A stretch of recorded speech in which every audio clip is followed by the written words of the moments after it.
This Week in Fish and Wildlife, sponsored by your local Montana Toyota dealers. Thursday morning time once again for This Week in Fish and Wildlife. We're outdoors at Region 3 headquarters with Andrea Jones. Andrea, some situations going on with some animals in Region 3 that I think we need to talk about. Folks maybe seeing some things and not quite understanding what the picture is with some of these animals. Let's talk a little bit about that. Right, we're seeing a rather high number of animals that have succumbed to winter conditions, so winter kill type stuff. So it's a little earlier than usual, but the lab is getting a lot of calls about deer and elk looking emaciated and or dying, dead.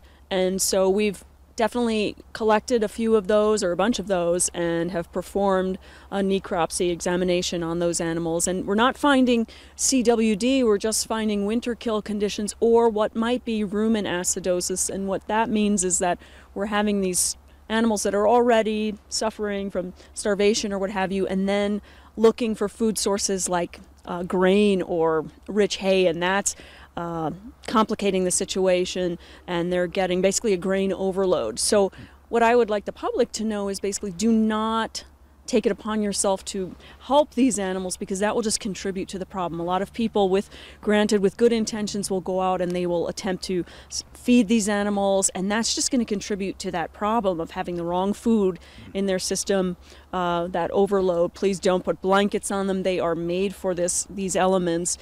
So you know, we are aware of it, and it is concentrated here in Region 3. We're seeing just a really tough winter. We typically see this toward the spring, but we are, of course, looking out for issues like CWD, but we're not finding it in these animals. It's just a tough winter situation.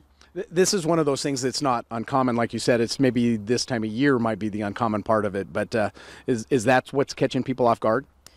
Yeah, and certainly having a concentration and seeing emaciated animals. And I think people are extra vigilant because of what they've heard about CWD to our east, and they might be, seeing some similar conditions. CWD, you do have emaciated animals. CWD, we look for a wider stance, odd behavior, drooling, and things like that. So definitely, let us know if you've got a dead animal. We want to probably come take a look at that, but don't interact, don't try to help by feeding. Of course, supplemental feeding of wildlife is illegal.